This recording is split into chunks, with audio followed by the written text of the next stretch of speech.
സമയം രാവിലെ 11 മണി കഴിഞ്ഞു. പോകുന്ന വഴിക്ക് ബ്രേക്ക്ഫാസ്റ്റ് കഴിക്കാനായിട്ട് ചെറിയൊരു ഹോട്ടൽ നോക്കി വണ്ടി നിർത്തി. നല്ല ചൂട് കൽദോശയും ഹാഫ് ബോയിലും വാങ്ങിച്ച് നല്ലതുപോലെ കഴിച്ചു. ഫുഡ് കഴിച്ച ശേഷം വണ്ടിയും എടുത്ത് നമ്മൾ യാത്ര തുടങ്ങി. ഫുൾ ടാങ്ക് ഡീസൽ അടിക്കാനാണ് ഇനി നേരെ പോകുന്നത്. ചെട്ടിനാട് സിമന്റ് ഫാക്ടറി എത്തുന്നതിന് മുമ്പ് കുറച്ച് പുറകിലായിട്ടാണ് നമ്മൾ സ്ഥിരം അടിക്കുന്ന പെട്രോൾ പമ്പ് ഉള്ളത്. തമിഴ്നാട്ടിലെ ഇന്നത്തെ ഡീസൽ വില 92 രൂപ 96 പൈസയാണ്. ഡീസൽ ടാങ്ക് ഫുൾ ആവാനായിട്ട് ഏകദേശം 199 ലിറ്റർ ഡീസൽ അടിക്കേണ്ടി വന്നു. തമിഴ്നാട്ടിൽ തന്നെ ഏറ്റവും കൂടുതൽ കാണപ്പെടുന്ന ടൂ വീലറാണ് TVSന്റെ എക്സൽ. പല പ്രദേശങ്ങളിലും TVS ടൂ വീലർ അല്ലാതെ മറ്റൊരു ബ്രാൻഡും കാണാൻ പോലും കിട്ടത്തില്ല.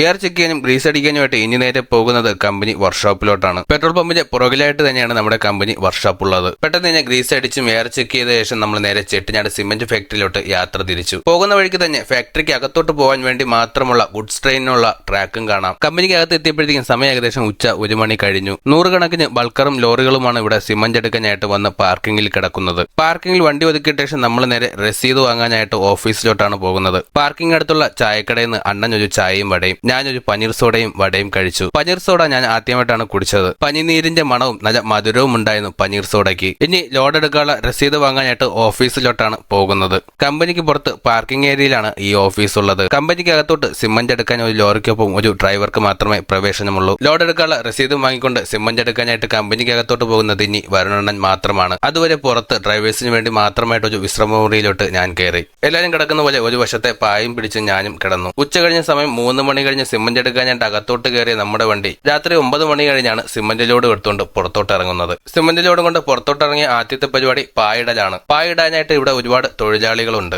ഒരു വണ്ടി പായിട്ട് മൂടിക്കെട്ടാനായിട്ട് ഏകദേശം 150 രൂപയാണ് ഇവർ കൂലിയായിട്ട് വാങ്ങുന്നത്. ലോഡ് എടുത്ത് ബില്ലും വാങ്ങി പായും കെട്ടി നമ്മൾ സിമന്റ് ഫാക്ടറിയിൽ നിന്ന് പുറത്തോട്ട് ഇറങ്ങുകയാണ്. ഇനി നമ്മൾ ഈ ലോഡ് ഇറക്കാൻ പോകുന്നത് തിരുവനന്തപുരത്ത് നെടുമങ്ങാടുള്ള ചെട്ടിനാട് സിമന്റ് ഗോഡൌണിലോട്ടാണ്. ചെട്ടിനാട് സിമന്റ് ഫാക്ടറിയിൽ നിന്ന് പുറത്തിറങ്ങിയ ശേഷം ആദ്യം നോക്കിയത് ഫുഡ് കഴിക്കാനായിട്ട് നല്ലൊരു ഹോട്ടലാണ്. ആദ്യം കണ്ട ഹോട്ടലിൽ കയറി തന്നെ നല്ല ചൂട് ചിക്കൻ റൈസ് കഴിച്ചു. ഫുഡ് നല്ല ടേസ്റ്റ് ഉണ്ടായിരുന്നെങ്കിലും ക്വാണ്ടിറ്റി കുറച്ച് കുറവായിട്ട് തോന്നി. ഫുഡ് കഴിച്ച ശേഷം നമ്മൾ ഹോട്ടലിൽ നിന്ന് ഇറങ്ങി വീണ്ടും നമ്മുടെ നാട്ടിലോട്ട് യാത്ര തുടങ്ങി. 4-5 മണിക്കൂറത്തെ യാത്രയ്ക്ക് ശേഷം വെളുപ്പിന് 3 മണിക്ക് രാജപാളയത്ത് എത്തിയ ശേഷമാണ് നമ്മൾ ഉറങ്ങാനായിട്ട് കിടന്നത്. നേരം വെളുത്ത ശേഷം 6:30 ആയപ്പോഴത്തേക്കും നമ്മൾ എണീക്കുകയും ചെയ്തു. Good morning. Good morning. നമ്മളങ്ങനെ വീണ്ടും തുടങ്ങിയിടത്തേക്ക് എത്തിയിരിക്കണം. രാജപാളയം എത്താൻ പോണേ ഉള്ളു. രാജപാളയം കയറിയുള്ളു 2-3 തവണ ഒന്ന് പാളി. പക്ഷെ അവിടെ അങ്ങ് വന്ന് ഉറങ്ങാൻ നമുക്ക് പറ്റത്തില്ല. ഉസലാംപട്ടി റോഡിലെ. അതുകൊണ്ട് എങ്ങനെയെങ്കിലും ഇഴഞ്ഞിഞ്ഞും എത്തിയതാ. നമുക്കവിടെ സേഫ്റ്റി കൂടെ നോക്കണമല്ലേ? ഒരു റോഡും സേഫ്റ്റി വണ്ടി ഒതുങ്ങി നിൽക്കേണ്ട സ്ഥലം. വണ്ടി ഒതുങ്ങിക്കാനുള്ള സ്ഥലമില്ല, പിന്നെ സേഫ്റ്റിയും ഇല്ല. ഡീസൽ മോഷണം പായ് മോഷ്ടിക്കൂ. പായ്ക്ക് നല്ല വിലയുണ്ടല്ലോ. അത്ര ഇന്നലെ ബോധമില്ലാതെ ഉറക്കം വന്നോണ്ട് കൊതു കടിച്ചെന്ന് പറഞ്ഞു.